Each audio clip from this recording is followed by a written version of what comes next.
ಮಂದಿ ನಿಮ್ಮ ಕಂಡಿಟ್ಟಿರ್ತಾರೆ ಏನ ಆಗ್ಬಾರ್ದವ್ರು ಅಡ್ಡಿಲಿ ಕಾಪಾಡ್ತೀವಿ. ಒಂದ್ ದಿವ್ಸ ಹೊರಗಿರಲಿಲ್ಲ, 5-6 ಜನ ಫೋನ್ ಓಡಾಗಿ ಬಂದು ಮರತವನ್ಯಾಗ ಹಾಕೊಂಡು ಯಾವ್ದಾರ ಒಂದ ತಗೊಂಡೆ ಸಾಮೂಹಿಕವಾಗಿ ಸಾಂಬಜಯಾದಿ ನಮ ಪಾರ್ವತಿ ಪದೇ ಶಿವ ಹರ ಹರ ಹರ ಮಹಾದೇವ. ಯಾಕ ಇಷ್ಟು ಮಂದಿ ಸಾಕಾಗಿಲ್ಲ ಅಂತ ಅವ್ರಿಷ್ಟು ಮಂದಿ ಮತ್ತೆ ಕರಿತೀರ? ಯಾವ ಕಾಲದಾಗ ಇದು ಕೃತಯುಗ ಅಲ್ಲ, ಕೆಟ್ಟ ಕಲಿಗಾಲ. ಈ ಕಲಿಗಾಲದಾಗ ದೇವ್ರು ಬಂದು ಕಾಪಾಡಂಗೆ ಇದ್ದಿದ್ರೆ ಮೈಸೂರು ರಂಗನಾಥ ಸ್ವಾಮಿ ದೇವಸ್ಥಾನದಲ್ಲಿ ಗಂಡ ಹೆಂಡತಿ ಹೋದಾಗ ಗಂಡನ ಕಟ್ಟಿ ಹಾಕಿ ಗಂಡನ ಎದುರಿಗೆ ಹೆಂಡತಿನ ರೇಪ್ ಮಾಡಿದ್ರಲ್ಲ, ದೇವ್ರು ಏನು ಮಾಡ್ತಾ ಇಲ್ಲ. ದೇವರು ಶಿಕ್ಷೆ ಕೊಡ್ತಾನೆ. ಯಾವಾಗ ಅವರ ಪಾಪದ ಕೂಡ ತುಂಬಬೇಕು. ಅಷ್ಟೊತ್ತಿಗೆ 8 ಮಂದಿ ಸತ್ತು ಹೋಗ್ತಾರೆ. ಶಿಕ್ಷೆ ಕೊಡ್ತಾನ, ಆ ಕ್ಷಣಕ್ಕೆ ಶಾಶ್ವತವಾಗಿ ನೋಡ್ಬೇಕು. ಯಾರ ಹೆಣ್ಮಕ್ಳನ್ನ ಕೆಟ್ಟ ದೃಷ್ಟಿ ನೋಡ್ತಾರ, ಆಗ್ಲೇ ಅವ್ರ ಕಣ್ಣಿಗೆ ಹೋಗ್ಬರ್ಬೇಕು. ಯಾರ ಲಂಚ ತಗೊಂತಾರ, ಆಗ್ಲೇ ಅವ್ರ ಕೈ ಸುತ್ತೋಗ್ಬಿಡೋದು. ಆಗ ತಕ್ಕ ಮಟ್ಟಿಗಾದ್ರೂ ನಮ್ಮ ದೇಶ ಸುಧಾರಣೆ ಆಗಕ್ಕೆ ಸಾಧ್ಯ. ಇಂಥದ್ದಿಂದಾಗ ನೀವೆಷ್ಟು ಹುಷಾರಾಗಿರ್ಬೇಕು. ಆ ಕಡೆ ಹೋದಾಗ ಯಾರ ಕಾಯ್ಬೇಕು? ಅಂದ್ಮೇಲೆ ನೀವು ಮದುವೆ ಆಗ್ಬೇಕು, ಅಂದ್ಮೇಲೆ ನೀವು ನನ್ನ ಮದುವೆ ಆಗ್ಬೇಕು. ಇದು ನಮ್ಮ ಉದ್ಯೋಗ ಅದ, ಧಾರ್ಮಿಕ ಅದ, ನೈತಿಕ ಅದ. ನೀನ್ ನನ್ನ ನೋಡಿ, ನಾನು ನೀನ್ ನೋಡೀನಿ, ನಾನು ನೀನು ಜೋಡಿ ಜೀವನ ಹೆಚ್ಚಿನ ಗಾಡಿ. ಏನ್ ಟೈಮ್ ಪಾಸ್ ಮಾಡಕತ್ತೀನಿ? ಏನಂಗ ಮಾತಾಡಿದ್ರ ಯಾರನ್ನ ಹೇಳ.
ಹೆಣ್ಣು ಕುದುರೆ ನೋಡಿ ಗಂಡು ಕುದುರೆ ಮಾಡ್ತಾವಲ್ಲ.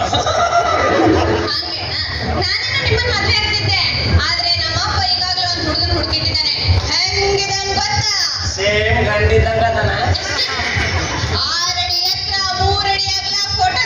ಬೈ.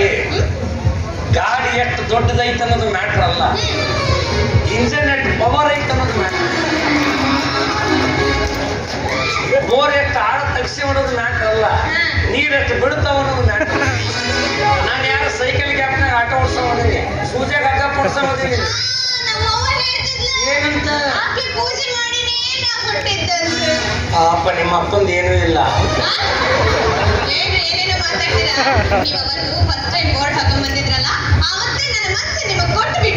ತಿರುಪತಿ ವೆಂಕಟರಮಣ ಇವತ್ತು ನನ್ನ ಫೋನ್ ಕೇಳಿಸ್ತಾನೆ. ಆಯ್ತಪ್ಪ, ನಿನಗೆ ಮಾತಾಡಿದ ಪ್ರಕಾರ ನಿನ್ನ ಹುಡುಗಿಗೆ 1000 ಹಾಕಿ 1 ಲಕ್ಷ ತಗೊಂಡ್ಬರ್ತೀನಿ. ಮಾತಾಗಿದ್ದ ನಮ್ಮ ಮದುವೆ 1 ಲಕ್ಷ ಸಾಲ ಕೊಡ್ಬೇಕಂತ. ಯಾಕಂದ್ರೆ ಅಷ್ಟು ಕುಬೇರ ಪುಣ್ಯತರ ಸಾಲ ಮಾಡೋ ಮದುವೆಗೆ ಇಲ್ಲಿವರೆಗೂ ಕೊಟ್ಟಿಲ್ಲ. ನಮಗೂ ಅನುಕೂಲ ಆದ ಕೊಟ್ಟ.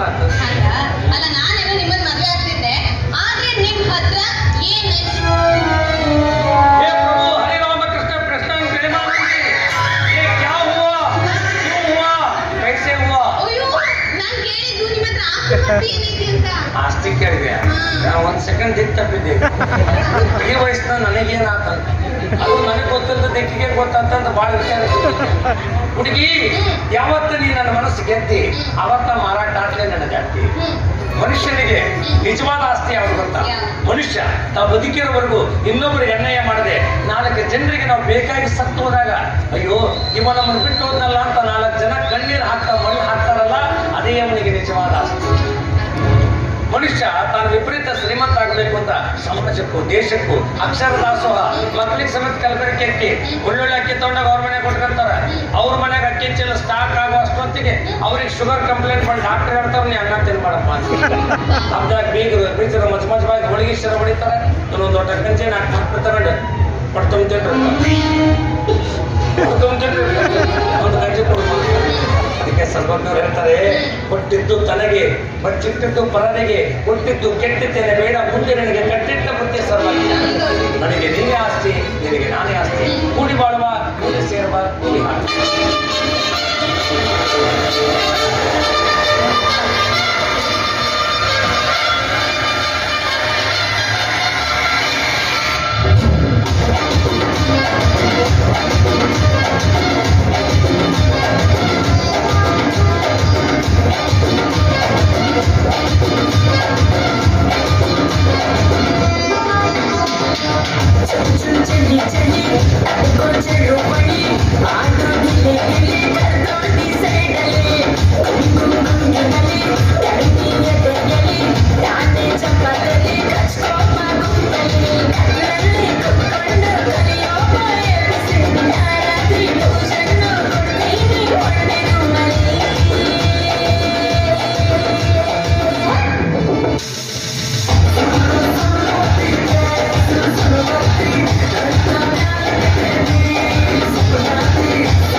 ಜನ್ಮ ಯಾವ್ದು ಹೆಣ್ಣು ಜನ್ಮ ಯಾವ್ದು ಗೊತ್ತಾಗಲ್ಲ ನಿನಗೆ ಇಲ್ಲ ಸಂಕುಂದ ನೋಡ್ರಿ ಖಟಾರಿ ನೀರ ಸಂಘ ಸುಂದರಿ ಆಗಮನವಾದರೂ ಸುಭದ್ರೆ ಏಕೆ ಬರಲಿಲ್ಲ?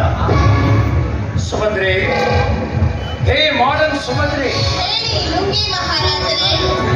ಫಲ ಪುಷ್ಪಗಳಿಲ್ಲದೆ ಹೋದರೂ ಪ್ರೇಮದ ಆರತಿಯನ್ನು ತರಲಾರೆಯ ಇರಿತು ಸಹಿಸಲಿ ವಿರಹ ತಾಪವಾ ವಿರಹ ತಾಪವಾ. ದೃಢವಾದದ್ದಕ್ಕೆ ಮಹಾಪ್ರಭುಗಳು ಕ್ಷಮಿಸಿ